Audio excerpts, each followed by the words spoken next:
안녕하세요, 무른돌입니다. 오늘도 제 영상 클릭해 주셔서 감사합니다. 일단 오늘 영상은 필로폰, 일명 히로뽕 등 마약에 대한 이야기가 아님을 먼저 밝힙니다.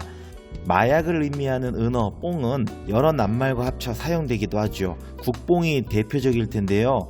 위키백과 찾아보면 국뽕은 국가와 히로뽕, 필로폰의 합성어라고 합니다.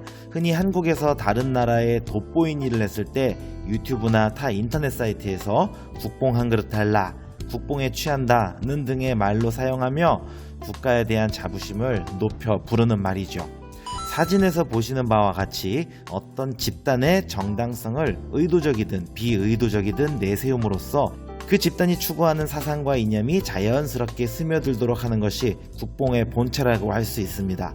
오늘 이러한 주제가 떠오른 것은 장례식장에서 상주인 친구가 말하길 자신의 지인이 경남 고성에서 서울까지 5시간 걸려 올라왔다라며 자기가 큰 빚을 졌다는 말 때문이었습니다. 그 말을 듣고 저도 직장에서 친목회장 맡았었을 때가 갑자기 떠올랐거든요. 당시 회원분 중 한 분이 애사를 겪으셔서 저도 친목회 임원분들과 서울에서 포항까지 내려갔던 적이 있습니다. 당시 친목회장도 등 떠밀려 한 것이고 해당 친목회원과도 별 친분도 없었지만 당시에는 그게 당연하다고 생각했었죠. 마음으로는 투덜거리며 가도 되는데 당시에는 엄근진 친목회장다운 그런 마인드로 봉사한 겁니다. 회장으로서의 사명감, 바로 친목회 뽕이었습니다. 화면 보시는 바와 같이 크게는 국가와 민족에 취하는 뽕부터 작게는 회사나 학교 등 조직사회까지 우리는 크고 작은 뽕에 취해 사는 경우가 많습니다. 정확히 표현한다면 어떤 집단에 소속되어 있다는 의식이 다소 강하여 집단과 나 자신을 동일시하는 마음가짐이라고 할 수 있겠습니다. 나라 사랑하는 국뽕이든 학교에 대한 학뽕이든 회사에 대한 회사뽕이든 어떤 조직에 대한 소속감을 갖고 사랑하는 마음을 갖는다는 것은 집단의 힘이 그만큼 강력한 원동력을 갖고 나아갈 수 있게 해준다는 좋은 면이 있습니다. 또 개인에게도 삶의 방향성을 유지하는 데 도움이 될 수 있지요.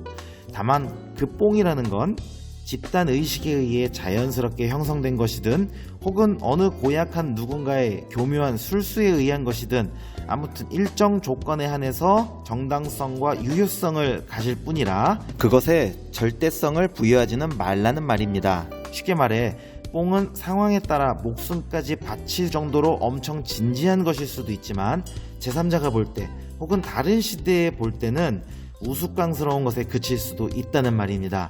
시대나 상황, 주체에 따라 상대성을 갖는다는 말이죠. 하나 예를 들고 오늘 영상을 마무리하겠습니다. 저는 예전에 어느 구청의 건축교통과 공익으로 근무한 적이 있었습니다. 당시 공익근무요원이 60-70명에 달할 정도로 규모가 커서 규율이 아주 엄격하였습니다. 군대에서도 안 할 법한 온갖 요식행위가 웃음을 자아낼 정도였죠. 그중 앞권은 인사법이었는데요. 거수경례를 할 때 충성이나 단결을 보통 사용하는데 여기는 인사말이 정성이었습니다.